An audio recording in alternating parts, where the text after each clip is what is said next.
थक करके वहीं बैठ गए। एक वृक्ष के नीचे सुदामा जी बैठे और सुदामा जी सोच रहे हैं कि लगता है अब मैं द्वारिका नहीं जा पाऊंगा। मेरे शरीर में उतना बल नहीं कि मैं द्वारिका पहुंच जाऊं। क्या करूं? अब मैं द्वारिका नहीं जा पाऊंगा।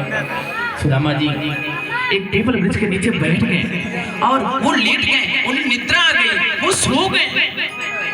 कन्हैया जी सुदामा जी की दशा को देख रहे हैं कि हमारा मित्र हमसे मिलने के लिए आ रहा है, लेकिन वो तो बहुत दुर्बल है, वो हमारे पास नहीं आ पा रहा है।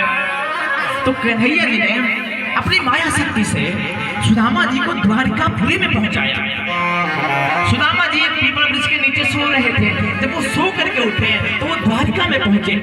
सुदामा जी आश्चर्यचकित कि ये मैं कहाँ आ गया, ये तो द्वारिकापुरी जैसे दिखाई दे रही है। सुदामा जी ने एक सज्जन से पूछा, भैया ये कौन सी नगरी है? उन्होंने बता दिया कि महाराज ये तो द्वारिकापुरी है। सुदामा जी ने कहा, द्वारिकापुरी?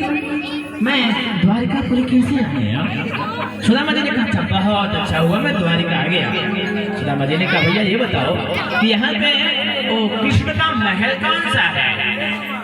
नगरवासी ने कहा, महाराज आप ये कैसी बातें कर रहे हैं? अरे वो हमारे महाराज हैं, हम लोग उनका नाम बड़े से सम्मान के साथ लेते हैं, कोई उन्हें इस प्रकार से नहीं बुलाता है, ऐसा मत कहिए। तो सुदामा जी ने कहा, तुम्हारे महाराज का क्या नाम है? उन्होंने कह दिया कि हमारे महाराज का नाम है द्वारकाधीश भगवान श्री कृष्णचंद्र जी महाराज। सुदामा जी ने कहा, ठीक है, तो तुम्हारे महाराज का महल कौन सा है?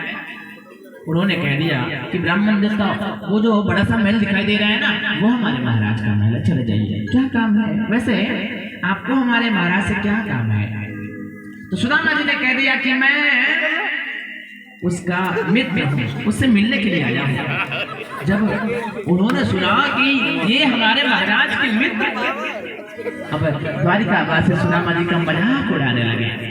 एक सज्जन ने कह दिया, अरे भैया ये देखो ये फटेहाल ब्राह्मण और कह रहे हैं कि हम महाराज के मित्र हैं, महाराज से मिलने के लिए जा रहे हैं। आप लोग भी देख लो, ये हमारे महाराज के मित्र हैं। बताइए कैसे कैसे लोग पड़े हैं इस संसार में आए, बताओ, ये हमारे महाराज के मित्र हैं, फटेहाल ब्राह्मण। अब इसी तरह से पूरे द्वारिका वासी सुदामा जी का मजाक उड़ा रहे हैं। तो सुदामा जी ने सोचा कि क्या करूं, वापस चला जाऊंगा। फिर सुदामा जी ने कहा, नहीं, आया हूं तो मिल के जाऊंगा। सुदामा जी कन्हैया जी के राजमहल के द्वार पर पहुंचे। सुदामा जी कन्हैया जी से मिलने के लिए जा रहे थे, तब तक द्वारपालों ने